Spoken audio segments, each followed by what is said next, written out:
सप्त कुंड के ठीक नीचे की ओर एक नरसिंह शिला है। उसका दर्शन मात्र कर लेने से व्यक्ति के जीवन में क्रोध की शांति, क्रोध, शरम्भ भगवान शिव जी का जो ये नाम है शरम्भेश्वर महादेव, ये कोई साधारण सा नाम नहीं।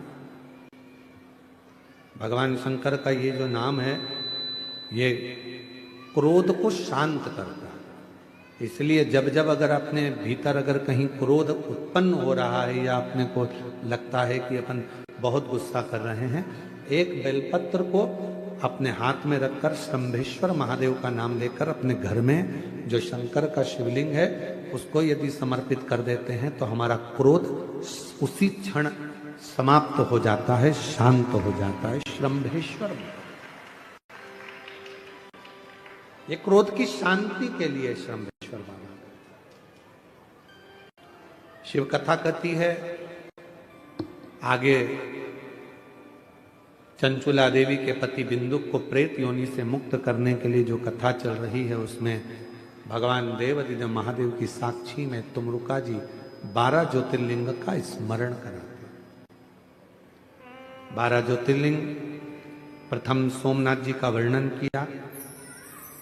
दक्ष प्रजापति ने चंद्रदेव को काया का रोग लगने का श्राप दिया और भगवान देवादिदेव महादेव की आराधना चंद्रदेव ने करी तो काया के रोग से मुक्त हुए।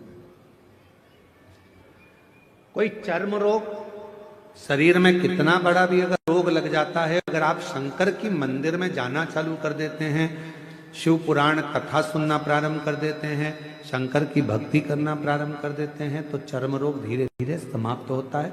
डॉक्टर को भी दिखाते रहो, दवाई भी लेते रहो, औषधि भी लेते रहो, जांचें भी कराते रहो, साथ में शिव की आराधना करते रहो। अगला वर्णन आया है श्री मल्लिकार्जुन का। षडानंद कार्तिकेय बाबा रुष्ट होकर चले जाते हैं, जिनको मनाने के लिए शिव पार्वती श्री शैलम पर जाते हैं और मल्लिकार्जुन के रूप में विराजमान। आगे वर्णन आया है दूषण नाम के राक्षस का संहार करने के लिए बाबा भोलेनाथ काल अधिपति महाकाल बनकर विराजमान होते हैं और भगवान शिव का नाम महाकालेश्वर हो जाता, जिन्होंने दूषण नाम के राक्षस का संहार किया। फिर वर्णन आता है विंद नामक पर्वत ने तप कर कर भगवान शिव जी से वर मांगा और वहां भगवान ओमकार के रूप में विराजमान हुए। अगला वर्णन है नर नारायण ने तप कर कर भगवान शिव जी को विराजमान करा, शिव जी केदारेश्वर के रूप में विराजमान हुए।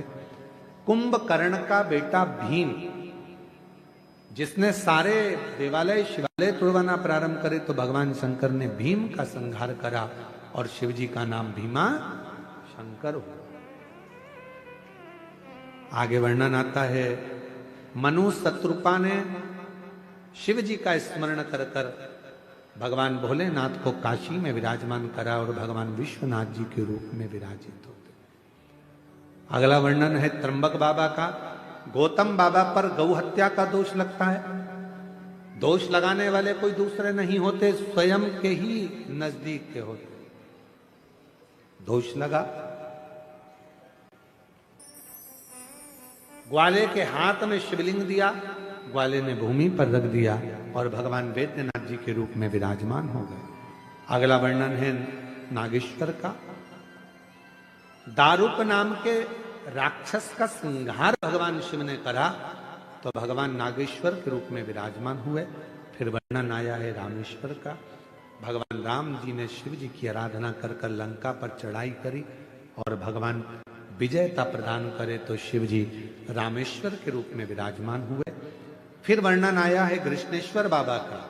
सुधर्म नाम के ब्राह्मण की धर्मपत्नी घूष्मा के बेटे को मार दिया गया था, सुदेहा ने उसके प्राण ले लिए थे तो घूष्मा के बेटे को भगवान शंकर ने जीवित करा।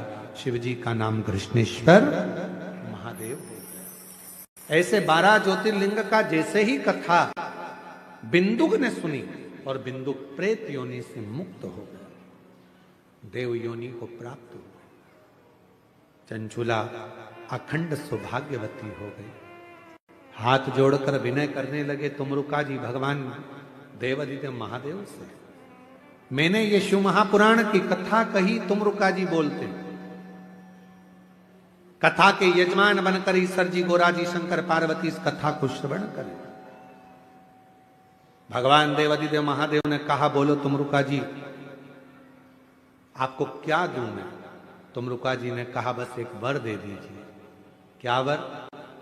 घोर कलिकाल में, कलयुग में जो शिव महापुराण की कथा के पंडाल में जाकर बैठेगा, घोर कलयुग में, कलिकाल में, जो अपने घर पर रहकर या टीवी पर, मोबाइल पर, जिस भी भाव में, जो भाव से आपको भजेगा, कथा श्रवण करेगा, शिव महापुराण की कथा को जो श्रवण करे, उसकी जिंदगी के सारे दुख समाप्त हो जाए। कथा को सुनकर ये वर दे। भगवान देवादिदेव महादेव ने वर दिया, अपने मस्तक की बेलपत्र उतार कर शिवपोथी को समर्पित कर दी। सुनो तुमरुका जी, ये शिव महापुराण की कथा कलिकाल के पापों को नष्ट करने वाली होगी, दुखों को हरने वाली होगी, कष्ट समाप्त करने वाली होगी। जिस गांव में, नगर में, शहर में, जिस जगह पर ये पवित्र कथा का वाचन होगा, श्रवण करने वाले के जीवन के सारे दुख समाप्त होंगे और ये पवित्र कथा जीवन में आनंद देगी। बाबा कुबेरेश्वर की भूमि से ये चलकर शिव पुराण की कथा आपके गांव गांव, नगर नगर आती है। झोली पसार कर आप बाबा से प्रार्थना कर कर जो मांगते हो वो 3 महीने में बाबा आपको दे देता।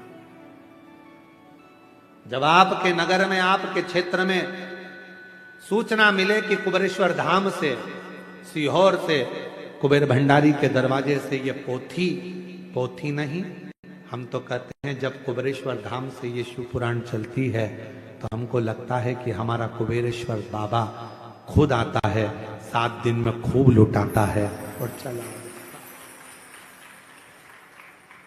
दुनिया के लोगों को लगता है कि कुबेरेश्वर धाम से केवल शिव पुराण करने के लिए कोई आया है। नहीं, कुबेरेश्वर धाम से, कुबेर भंडारी के दरवाजे से जब ये शिव महापुराण की पोथी आपके नगर में, नजदीक में पहुंचे, बड़े उत्साह से जाकर बैठना, आरती तक इंतजार करना और आरती होने के बाद वहां की मिट्टी को नमन कर कर प्रार्थना करना, बाबा मेरी जिंदगी के सारे कथा का रिश्तत्व ग्रहण करने आए हो, मेरा भोले बाबा आपकी झोली खुशियों से जरूर भरेगा। जो आपने बाबा से प्रार्थना करी हो सुन। एक लोटा जल, सारी समस्या का हल। अवश्य मंदिर जाओ, श्रवण करो, अपने सनातन धर्म को मत छोड़ो, मजबूती से सामना करो, देव आदिदेव महादेव का स्मरण करें। जो आदिवासी वनवासी क्षेत्र के लोग हैं उनसे कहेंगे अपना देव बूढ़ा देव को कभी मत छोड़ो, बूढ़ा देव की सेवा करते रहो। वो शंकर का ही स्वरूप है, शिव का प्रतिबिंब है। बूढ़ा देव और महादेव कोई अलग नहीं, एक ही स्वरूप है। उनकी आराधना, साधना जीवन में सुख देते।